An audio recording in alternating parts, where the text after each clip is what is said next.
Queridos, nessa noite nós vamos caminhar um pouquinho, trabalhar um pouquinho sobre a cura emocional, cura física, cura espiritual na família.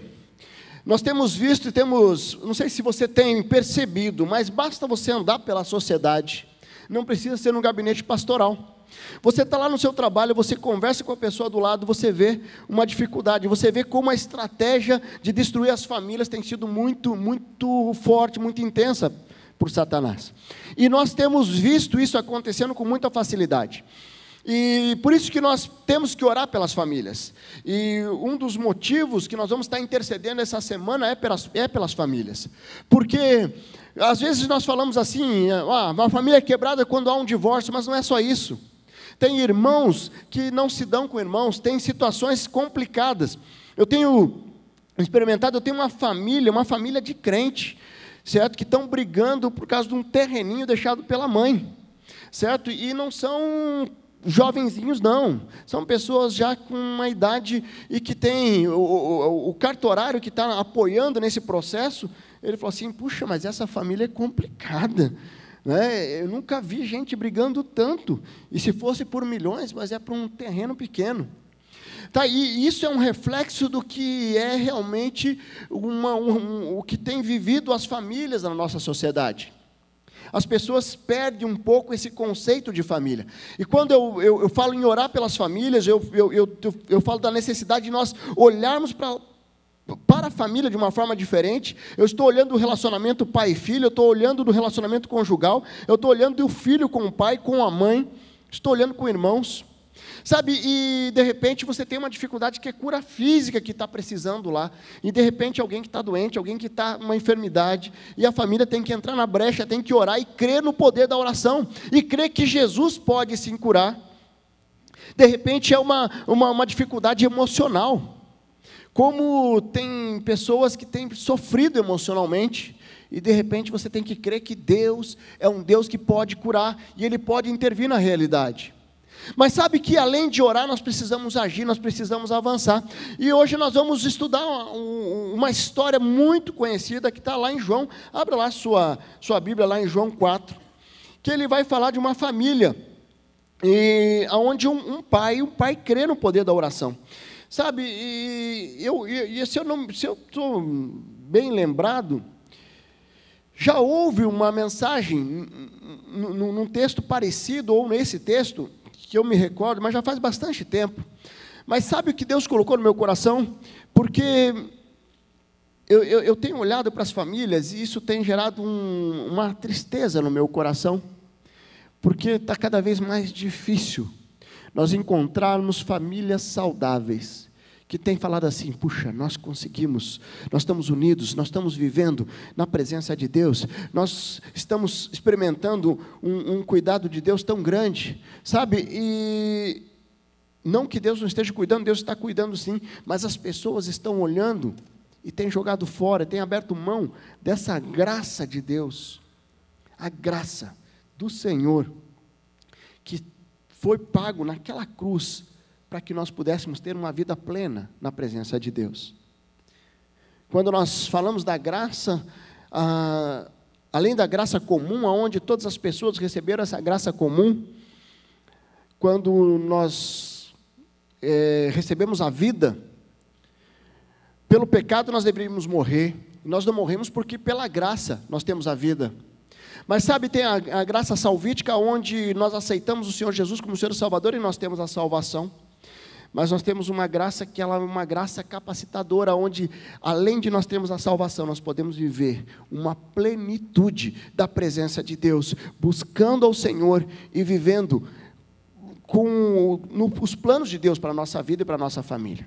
E hoje eu queria refletir um pouco nesse texto, que está lá em João 4, a partir do versículo 43. Antes de ler o texto, deixa eu contextualizar um pouquinho. Nós temos os 4 primeiros evangelhos, onde os 3 primeiros são sinóticos, Mateus, Marcos e Lucas. Os sinóticos relatam basicamente as mesmas histórias, mas só que com uma visão diferente. E essa visão diferente tem tudo a ver com a teologia daquele que foi usado e inspirado por Deus para escrever o evangelho. Então, um foi inspirado olhando para Jesus como um soldado romano, o outro foi olhando como um redentor universal, mas os três são sinóticos. Agora, quando você vai para o Evangelho de João, ele tem uma característica muito, muito tremenda, porque João, ele, além de escrever histórias diferentes dos três sinóticos, o Evangelho de João, ele via Jesus como Deus. Por isso que no Evangelho de João, quando você lê o Evangelho de João, você vai se deparar com muito mais histórias e relatos bíblicos que vai falar de Jesus como Deus, a parte divina do Senhor Jesus. Porque Jesus, quando ele veio, ele esteve entre nós, ele foi 100% homem e 100% Deus. Ele não deixou de ser Deus, porque ele se autolimitou e veio para pagar o preço pelos nossos pecados. Mas ele era 100% Deus, e por isso que ele fazia milagres, e por isso que ele operou grandes milagres, e ele pagou o preço, e ele passou pelo mundo sem pecar, e ele entregou-se no madeiro, derramou o seu sangue na cruz pelo meu pecado e pelo seu pecado. Então, quando nós lemos esse texto de João, nós temos que analisar que a cabeça de João, ele analisava Jesus como Deus. Então vamos lá, vamos ler ali. Esse texto diz o seguinte: depois daqueles 2 dias, então é João capítulo 4, 43. Depois daqueles 2 dias, ele partiu para a Galileia. O próprio Jesus tinha afirmado que nenhum profeta tem honra em sua própria terra. Quando chegou a Galileia, os galileus deram-lhe boas-vindas. Eles tinham visto tudo o que eles fizeram em Jerusalém, por ocasião da festa da Páscoa, pois também haviam estado lá. Mas uma vez ele visitou Caná da Galileia, onde tinha transformado água em vinho. E havia ali um oficial do rei, cujo filho estava doente, em Cafarnaum. Quando ele ouviu falar que Jesus tinha chegado a Galileia, vindo da Judéia, procurou e suplicou que fosse curar seu filho, que estava à beira da morte. Disse-lhe Jesus: se vocês não virem sinais e maravilhas, nunca crerão. O oficial do rei disse: Senhor, vem, antes que meu filho morra. Jesus respondeu: pode ir, seu filho continuará vivo. O homem confiou na palavra de Jesus e partiu. Estando ele ainda a caminho, seus servos vieram ao seu encontro, com notícia de que o menino estava vivo. Quando perguntou as horas que o filho tinha melhorado, eles lhes disseram: a febre o deixou ontem, à 1h da tarde. Então o pai constatou que aquela fora exatamente a hora em que Jesus lhe dissera: o seu filho continuará vivo. Assim creram ele e todos de sua casa. Esse foi o segundo sinal milagroso que Jesus realizou, depois que veio da Judéia para Galileia. Amém? O testemunho que nós vimos aqui do Wagner foi isso, né? O Arthur estava com tosse, e daí ele veio e ele foi lá e orou, e ele foi lá e buscou o Senhor Jesus, certo? E não precisou ele ter aquela linguagem rebuscada, né? Magnânimo, excelso, Deus, venha na sua magnitude, no seu trono da graça. Não, Deus, como é que ele colocou ali, o termo que ele usou ali? O homem lá do céu, venha, né? Tira essa tosse aí, Deus. E Deus veio e fez um milagre. Eu ouvia uma historinha, acho que contada pelo Michel Piragini, que falou que o pai estava impressionado de ver o filho orar pela primeira vez, né? E o filho, ao orar pela primeira vez, ele ficou lá para ver o filho orar, e o filho começou a orar o abecedário, né? A, B, C, D, E, F, G, H, e foi até o Z. Aí daqui a pouco ele repetiu de novo. Em nome de Jesus, amém. Aí o pai perguntou: filho, que bonito você orando, mas eu não entendi por que você orou o abecedário. Aí ele falou: não, mas é que eu não sei orar tão bonito. Aí eu falei assim: eu vou orar o abecedário, e daí Deus forma as palavras. Sabe, e aí Deus sabe, Ele vai formando as palavras. Sabe, e às vezes nós precisamos ir com essa sensibilidade. Deus conhece a tua necessidade. Deus sabe o que está passando, mesmo quando nós pensamos que Ele não sabe. O que aconteceu com esse pai? Essa história nós vemos Jesus voltando para um lugar onde ele já havia feito um milagre, ele tinha transformado a água em vinho, certo? E aí ele chega na Galileia, e é recebido lá com festa, com boas-vindas. Ele chega em Caná da Galileia, onde ele havia realizado um milagre, e ele está ali, de repente chega um pai aflito, mas sabe que não era qualquer pai, era alguém que era oficial do rei, o cara era o cara, e ele teve que se humilhar, ele teve que entender sua limitação humana, para buscar Jesus e buscar cura pelo filho. Sabe, muitas vezes as pessoas têm destruído as famílias, porque eles decidem continuar caminhando na autossuficiência, achando, eu dou conta do recado, eu dou conta do recado. Queridos, nós precisamos de Deus, nós não temos como caminhar sem estar firmado na direção de Deus. Isso é uma grande armadilha, eu achar que eu consigo caminhar pela vida sozinho. Eu até caminho, mas eu vou me arrebentar. Essa semana eu terminei um curso de noivo com um casal que vai casar agora, final de setembro. E chegou na última lição e nós estudamos ali as lições, todo o contexto, a preparação para um casamento. E no final eu falava sobre isso. Eu falava assim, olha, não caminhem sozinhos. Porque é muito fácil eu olhar e falar assim, agora já estou sabendo de tudo. Eu já fiz todas as lições do curso de noivo, e agora eu dou conta. Queridos, não é assim, a vida não é assim. Vai ter momentos que eu vou estar impactado com alguma situação, e aonde eu preciso buscar ainda mais, ou estar na presença de Deus, e buscar Deus com mais intensidade, ou ter alguém que possa estender a mão e me ajudar. Esse pai, ele clama pela cura do filho, certo? E ele viajou aproximadamente 35 quilômetros, Cafarnaum até Caná da Galileia. Então ele anda 35 quilômetros por causa do filho. Quem aqui é pai, é mãe, sabe o que nós fazemos pelos filhos. E não é pouca coisa não, gente.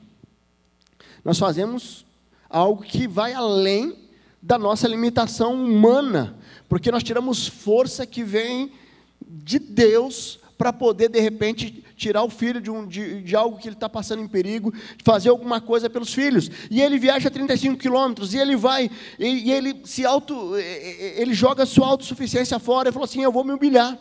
Mas esse homem, chamado Jesus, ele está fazendo milagre, ele transformou água em vinho, e eu creio que ele pode curar meu filho. Sabe, e a hora que ele chega lá, ele chega na presença de Jesus, e o que ele recebe? A primeira palavra dele, veja ali, no versículo 48, se vocês não virem sinais e maravilhas, nunca crerão.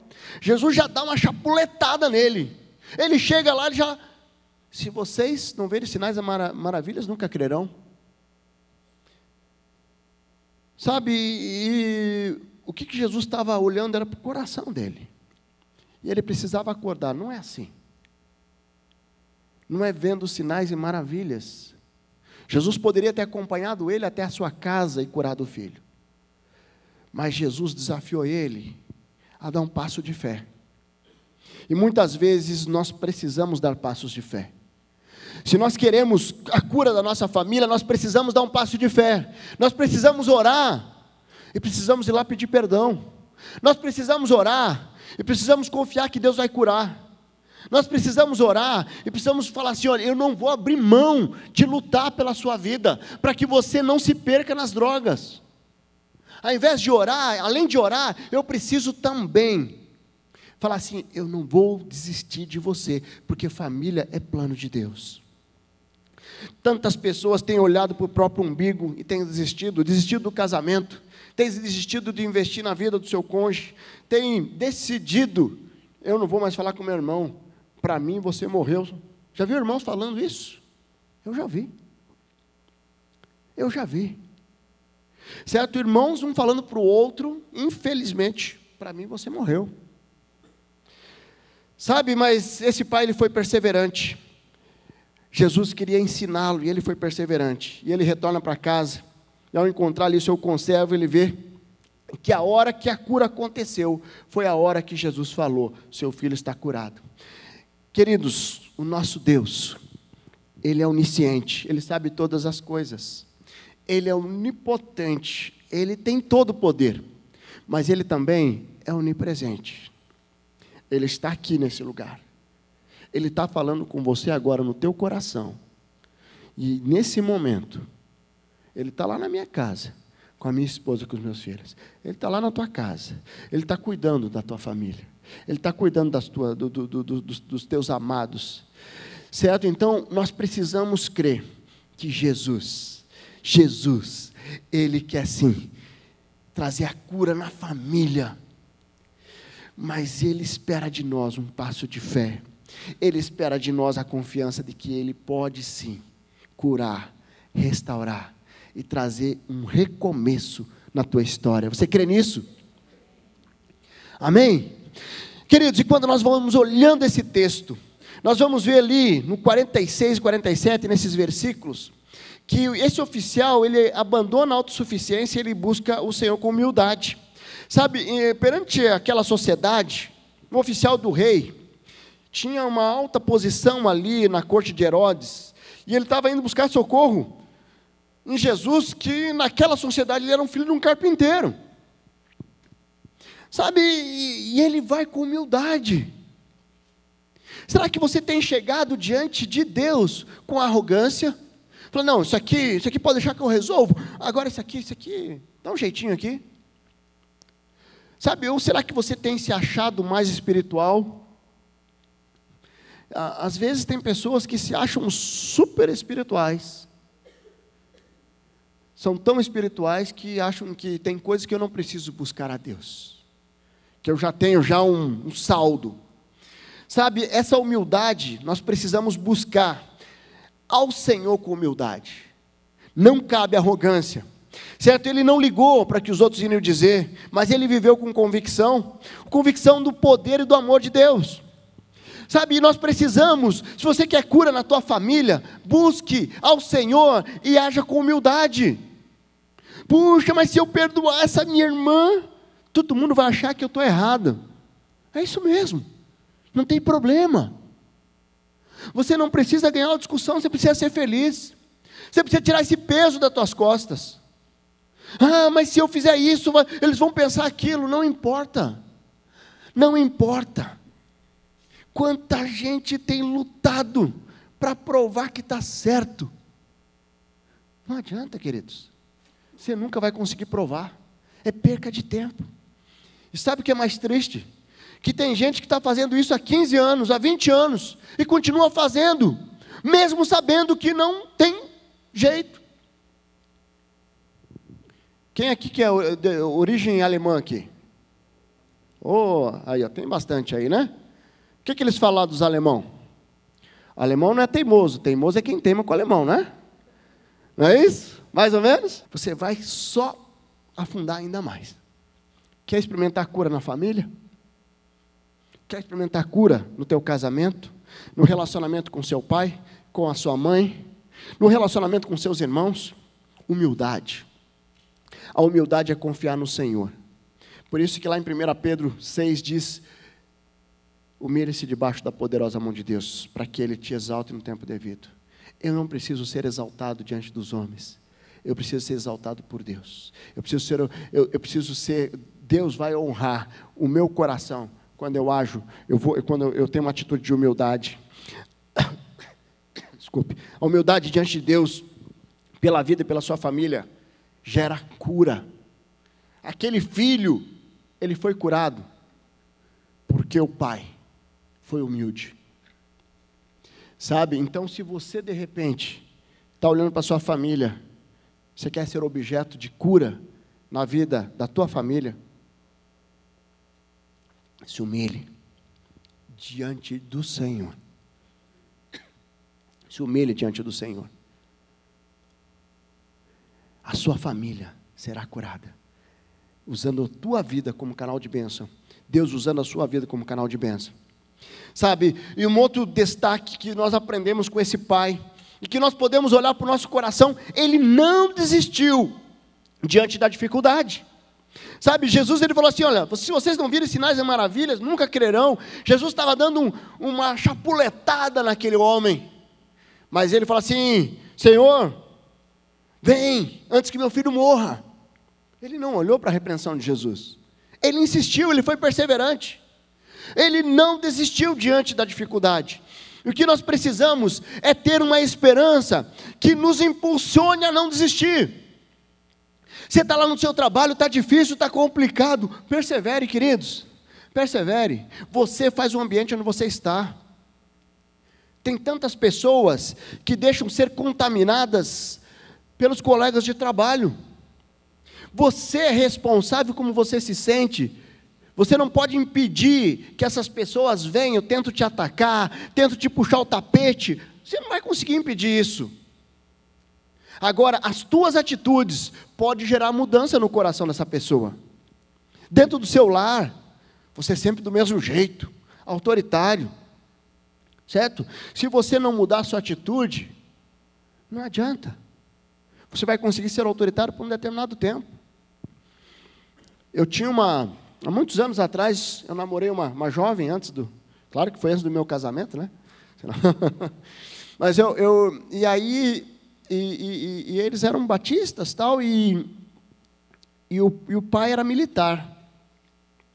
E ele chegava no final de semana, às vezes eu ia junto com ele para a casa dele, assim, né, na sexta-feira, e aí nós chegávamos juntos. Eu ia lá para ver a namorada, e aí ele chegava junto.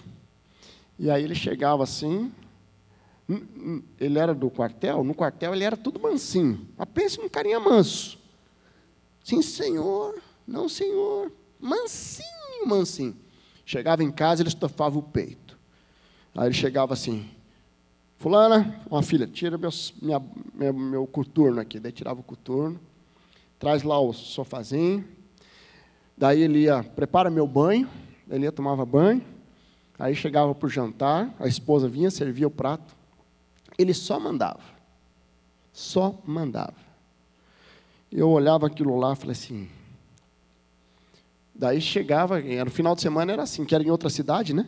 E aí, quando chegava na segunda-feira no quartel, ele voltava a ser o mansinho. Eram duas caras. Com as pessoas de fora, ele era educado, manso, cortês. Dentro de casa... ele era não vou dizer, mas alguma coisa está errada. Eu devo ser o que eu sou aqui, eu devo ser o que eu sou dentro de casa. E uma das coisas que as pessoas mais erram, sabe o que é? Falta de honra.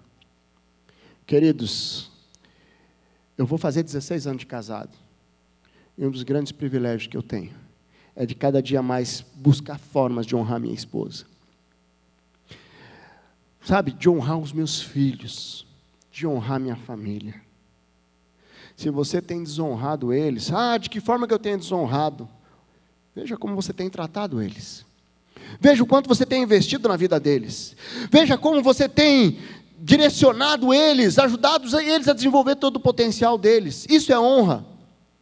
Honra é colocar as pessoas que você ama no lugar de destaque. Falar assim, eu quero que você desenvolva todo o seu potencial. O que eu posso fazer para te fazer mais feliz? O que eu posso fazer para que esse teu potencial aflore e avance e cresça? Sabe, esse homem aqui, ele não desistiu. Ele, mesmo diante da dificuldade, ele foi porque ele queria ver o filho dele curado. Sabe, então assim, ele poderia ter simplesmente desistido, virado as costas e ido embora, mas ele insiste, ele persevera e ele não desiste. De repente você está desistindo da sua família, de repente você já desistiu do teu casamento, de repente você já desistiu do teu filho que está lá com drogas, de repente tem algo que você está desistindo. Eu quero te dizer, persevere. Deus quer te honrar, mas não desista, porque o nosso Deus é um Deus de milagre. E Ele vai fazer o milagre na hora certa. Não é na hora que você quer, mas na hora que Ele quer. No momento de Deus. No momento de Deus. Sabe, Deus tem um controle da história, queridos. E ali no versículo 50, nós vemos ali que esse homem também, ele mostrou uma fé inabalável. Porque quando Jesus fala assim, ó, pode ir, o seu filho continuará vivo. O homem confiou na palavra de Jesus e partiu. Sabe, ele cria plenamente na palavra de Jesus, embora ele conhecesse pouco de Jesus. Ele tinha ouvido falar de um milagre de Jesus, que esse foi o segundo milagre. Sabe, e ele não estava naquele casamento, onde foi transformada a água em vinho, possivelmente não. Mas ele cria no poder de Jesus, ele foi impulsionado a crer, e ele estava ali, e Jesus, ele diz uma palavra, e ele poderia falar assim, não, mas calma aí, você não está entendendo, eu preciso que você vá lá na minha casa. Ele poderia ter falado isso, mas ele não, a palavra de Jesus foi suficiente, e ele vira as costas, e ele vai em direção à sua casa, crendo que Jesus havia curado. Sabe o que tem acontecido com as famílias? Às vezes Jesus está falando, e aí eu não tenho ouvido a voz de Deus. Tem muitas pessoas que acham, ao ouvir a voz de Deus, é ver Deus falando audivelmente. Nem sempre é assim, ou quase nunca é assim. Deus fala de várias formas, mas quando eu fecho o meu coração para ouvir a voz de Deus, aí eu continuo andando na autossuficiência. Eu perco o coração ensinável para ir na direção onde Deus quer que eu vá. Está tudo sinalizando para não. Puxa, eu acho que o homem da minha vida é aquele lá, que ele é macumbeiro, espírita tal, mas acho que Deus vai converter ele e tal. Deus está falando, não vá por esse caminho. Não, mas eu vou porque... Não vá.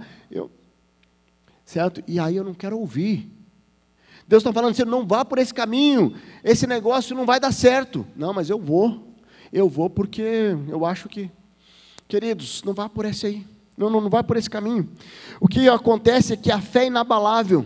Nós precisamos ouvir a voz de Deus e confiar que Deus tem o controle da história, independente se a direção que Deus está nos encaminhando não é uma direção que humanamente parece ser a mais razoável. Mas um dos grandes sinais da vontade de Deus, sabe o que é? A paz no nosso coração. Como Wagner falou, a paz que excede o entendimento. Essa é a paz que tem que estar no nosso coração. Você tem andado com essa paz? Você tem andado e confiado no poder de Deus? Você tem andado e confiado que Deus continua no controle da história? Imagine a angústia desse homem, o coração dele é caminho de Cafarnaum. 35 quilômetros seria uma eternidade para chegar. Mas ele estava indo lá, confiando que ele falou, vou chegar lá e meu filho vai estar curado. Meu filho vai estar curado. O pastor Márcio tem compartilhado aqui da Anabel, que ele estava lá e o diagnóstico que os médicos estão dando é totalmente contrário. Ela não vai enxergar, ela vai ter sequelas, mas nós cremos no poder da cura, nós cremos que Deus pode curar a vida daquela bebê. E o pastor Márcio andando para um lado e ela acompanhando ele com o olhinho. Queridos, nosso Deus é especialista em contrariar diagnóstico médico. Ele é especialista em contrariar a lógica humana. Se as pessoas estão dizendo para você, desista, não tem mais condições. Para o nosso Deus, essa palavra não existe no vocabulário do Senhor. O impossível só é impossível até que Deus o faça. E por fim, queridos, nós vemos ali no versículo 53, que a fé que esse homem teve, não impactou somente a sua vida, mas a vida da sua família. Então, 53 está dizendo ali, então o pai percebeu que aqueles que foram exatamente a hora que Jesus lhe dissera, o seu filho continuará vivo. Assim creram ele e todos os da sua casa. Será que a sua família tem sido impactada pela sua fé? Será que a sua fé, a sua confiança no Senhor tem gerado impacto na sua família? Se isso não tem acontecido, você precisa reavaliar sua fé. Eu lembro uma situação muito interessante. Meus pais, eles não têm um relacionamento íntimo com o Senhor como eu tenho. Eles vivem uma religiosidade dentro do catolicismo. E eu lembro que meus pais precisavam vender uma casa. E eles colocaram a casa para vender. 6 meses. Nada. E nada. Daí a minha mãe me liga num domingo à noite. E ela me chama carinhosamente de Ede. Desde pequenininho. Ede, você pode orar para nós vendermos a casa? Eles já tinham feito não sei quantas novenas, terço e tudo. Falei, claro, mãe. Oração simples. Deus, o Senhor sabe que meus pais precisam vender a casa. Levanta um comprador para que essa casa seja vendida. Em nome de Jesus. Amém. Deus tem um senso de humor tremendo. Era domingo à noite. Terça-feira a casa estava vendida. E eu olhei assim e falei assim, aí minha mãe me ligando, né? Oh, vendemos a casa. Olha a sorte. Olha a sorte, o pai estava lá no mercado. E aí falou com um amigo. Falei, não tem problema não. Não tem problema não. Eu continuarei dando evidência do poder de Deus. A minha fé deve ser: nunca desista. Vamos em frente. Deus continua no controle. Deus pode todas as coisas. Eu tenho sido abençoado. E a minha família, eu e minha casa, servimos ao Senhor. E nós não vamos desistir de honrar ao Senhor. Porque nós cremos no poder de Deus. Porque nós amamos o Senhor. Nós queremos estar na presença dEle. Nós queremos que o Senhor caminhe conosco até a eternidade.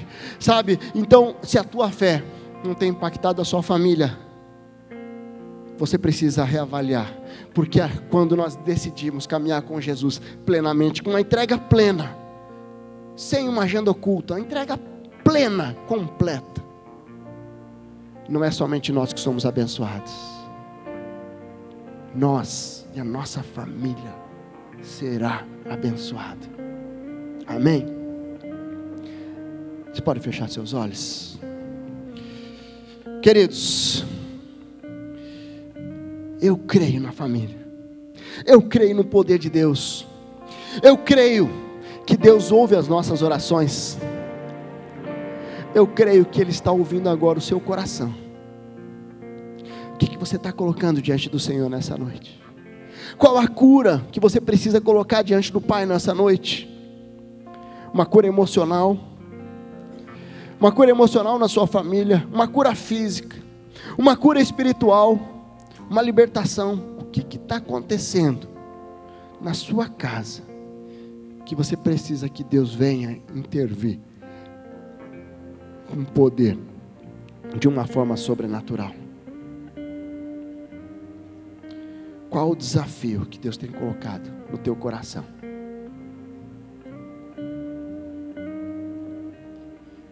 Se você está colocando a sua família nessa noite diante do Pai, quero desafiar você a ficar de joelhos onde você está.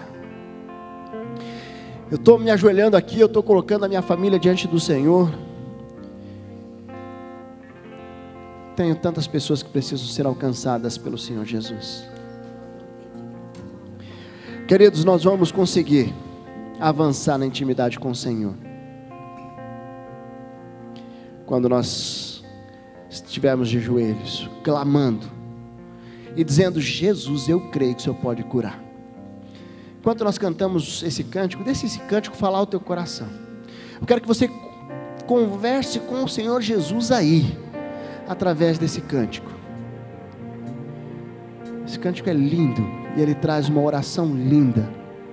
Eu quero que você pense na sua família, na cura que você precisa experimentar na sua família. Enquanto nós cantamos, fale com o Senhor Jesus.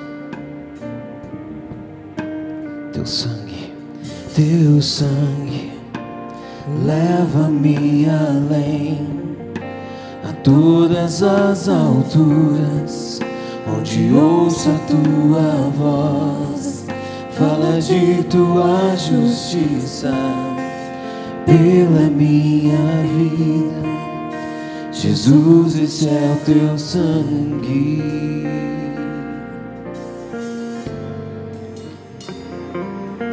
Tua cruz mostra a tua graça, fala do amor do Pai, que prepara para nós um caminho para Ele, onde posso me achegar somente pelo sangue.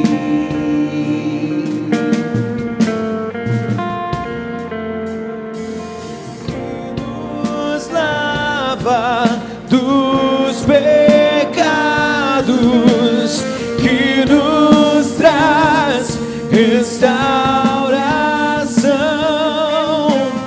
Nada além do sangue, nada além do sangue de Jesus. Queridos, você está aí de joelhos, coloque a sua família diante do Senhor, levante a sua voz. Você vai clamar, você vai orar, você vai colocar a sua família diante do Pai, você vai colocar seu esposo, a sua esposa, seu filho. Levante a sua voz. Estamos com a igreja do Senhor Jesus aqui. Agora você vai levantar a sua voz, você vai colocar a sua vida, a sua família. Qual a cura que você precisa ter na sua família? É cura física, é cura emocional, cura espiritual. Coloque diante do Pai, coloque diante do Senhor, coloque diante do Pai, porque o nosso Deus tem poder. Nosso Deus quer curar a sua vida, quer curar a sua família. O nosso Deus é poderoso, Ele é onipotente, onipresente, onisciente. Coloque diante do Senhor. Nós vamos cantar mais uma vez. Levante a sua voz, colocando a sua família diante do Pai. O nosso Deus é Deus Todo-Poderoso. Ele quer trazer cura nessa noite, que Ele quer curar a sua vida, quer curar a sua família. Cante, levante a sua voz, coloque a sua família diante do Senhor. Que nos faz brancos como a neve, aceitos como amigos de Deus. Nada além do sangue, nada além do sangue de Jesus. Eu sou livre.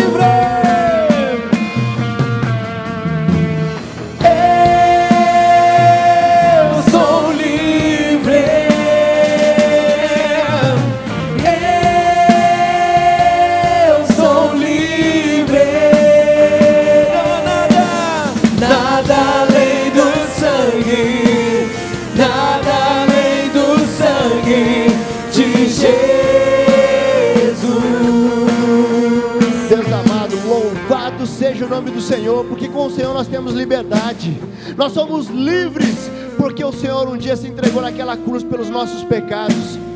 Deus recebe essas famílias, esses irmãos e irmãs da sua igreja que está prostrado diante do Senhor. Deus, nós clamamos aqui por cura, que essas famílias sejam restauradas, que possamos ver cura física, cura emocional, cura espiritual, para a honra e glória do Senhor.